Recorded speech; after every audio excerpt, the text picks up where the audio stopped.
2, 1, 0।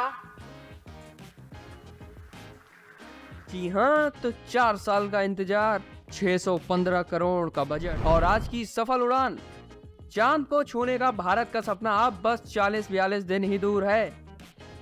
चंद्रयान की सफल उड़ान और चंद्रयान 2 से लिए गए सबक इस बार चांद पर भारत की सॉफ्ट लैंडिंग करने के सपने को बेसख्त पूरा करने वाले हैं। आज के इस वीडियो में हम देखेंगे क्या है चांद पर उतरने का इसरो का प्लान, रोवर मून की सरफेस पर लैंड होने के बाद कौन कौन से एक्सपेरिमेंट करेगा। आज की वीडियो की ज्यादातर जानकारी सीधे इसरो के डॉक्यूमेंट देखने के बाद ही जुटाई गई है। वैसे तो इस वीडियो को हो सके जितना आसान भाषा में रखने की कोशिश करेंगे, पर अगर ये वीडियो थोड़ा सा ज्यादा टेक्निकल हो जाए तो समझ लेना कि भाई तुम्हारे रोज बादाम खाने के दिन आ गए हैं। हेलो गाइस, नमस्कार and welcome back to your channel Space Infinity. मेरा नाम है विक्रम तिवारी और स्पेस से जुड़ी बकबक में हम आपका स्वागत करते हैं।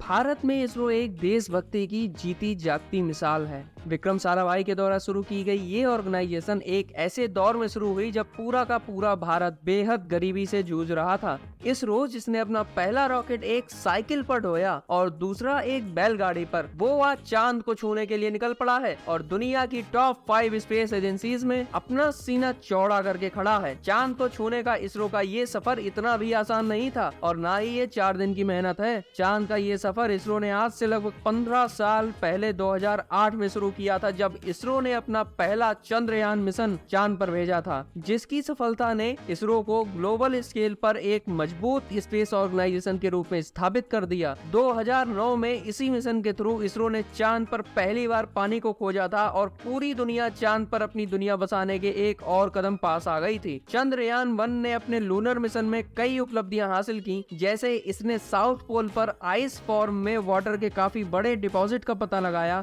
मून की सरफेस पर कई नए मिनरल्स का पता लगाया, मून की सरफेस की मैपिंग बहुत ही ज्यादा डिटेल के साथ की और मून के सोलर विंड के इंटरेक्शन को भी रीड किया। चंद्रयान 1 मिशन में एक प्रोब की चांद पर क्रैश लैंडिंग भी करवाई गई थी। चांद को छूने की अपनी इसी ललक को आगे बढ़ाते हुए इसरो के साइंटिस्ट ने 2019 में चंद्रयान 2 मिशन लॉन्च किया। इस मिशन के 3 मेजर हिस्से थे, जिनमें पहला था ऑर्बिटर, जिसको चांद की ऑर्बिट में स्थापित करना था। दूसरा हिस्सा था विक्रम लैंडर, जिसको इसरो ने मेरे ही नाम पे रखा था। बॉय, इस लैंडर की चांद पर सॉफ्ट लैंडिंग होनी थी और इसी विक्रम लैंडर के अंदर रखा था प्रज्ञान रोवर, जिसको चांद की सतह पर चलाना था। चंद्रयान 2 ने श्रीहरिकोटा से सफल उड़ान भरकर ऑर्बिटर को चांद की ऑर्बिट में सक्सेसफुली प्लेस भी किया। विक्रम लैंडर का ऑर्बिटर से सेपरेशन भी सक्सेसफुली हुआ, पर लैंडर जब चांद की सतह से लगभग 2 किलोमीटर ऊपर था तब उसका इसरो से संपर्क टूट गया, जिसके बाद लैंडर की मून पर क्रैश लैंडिंग हो गई और चांद पर रोवर चलाने का इसरो का सपना कुछ समय के लिए और टल गया। और इसी ललक ने जन्म दिया चंद्रयान 3 को। आज का हमारा भेजा गया चंद्रयान 3 चंद्रमा की सतह पर 23 या 24 अगस्त को उतरेगा। चंद्रयान 3 को LBMI मार्क 3 लॉन्च व्हीकल पर लगाया गया है और इसी को पहले GSLV मार्क 3 के नाम से भी जाना जाता था। चंद्रयान 3 ने सतीश धवन स्पेस सेंटर के दूसरे लॉन्च पैड से उड़ान भरी थी और इस रॉकेट का प्रोपल्सन मेजरली 3 हिस्सों में है। साइड में लगे 2 S-200 सॉलिड स्टेट बूस्टर हैं, जिनमें प्रत्येक में 200 टन सॉलिड स्टेट फ्यूल है, जो इसे S-200 नाम देता है, और बीच में L-100 liquid fuel propulsion system लगा है, जिसमें 100 टन लिक्विड फ्यूल है, और एंड स्टेज के लिए CE-20 क्रायोजेनिक इंजन लगा हुआ है। प्रोपल्सन मॉड्यूल जिसको चंद्रमा की ऑर्बिट तक पहुंचाना है, उसको अर्थ की ऑर्बिट से क्रायोजेनिक इंजन लेकर जाएगा। जब ये मॉड्यूल चंद्रमा की ऑर्बिट में पहुंच जाएगा तब इस मॉड्यूल से लैंडर अलग हो जाएगा और धीरे धीरे अपने आप को डी एक्सेलरेट करके चंद्रमा के पास आता जाएगा और फिर चंद्रमा की सरफेस पर टच डाउन करेगा।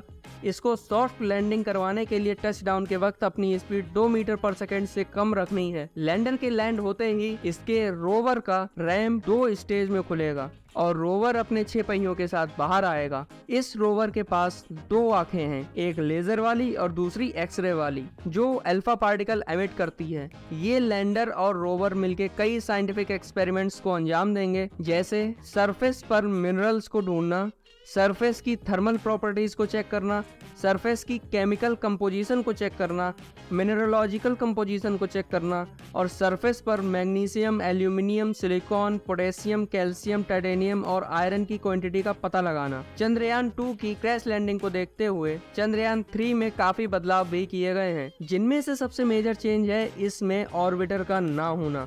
इस मिशन में कम्युनिकेशन के लिए रोवर डायरेक्ट अपने लैंडर से कम्युनिकेट करेगा और लैंडर मून की सरफेस से सीधे अर्थ पर इसरो से कांटेक्ट करेगा। लैंडर को चंद्रयान 2 की ऑर्बिटर से भी लिंक करने की कोशिश की जाएगी, जो कि वहां पहले से ही मौजूद है। और इस बार के लिए हम सभी की होप्स पहले से बहुत हाई हैं और इस बार तो सब कुछ सही ही होगा। चलिए आज के लिए बस इतना ही। स्पेस से जुड़ी ऐसी ही रोचक जानकारी के लिए बस एक नाम याद रखिए, स्पेस इन्फिनिटी।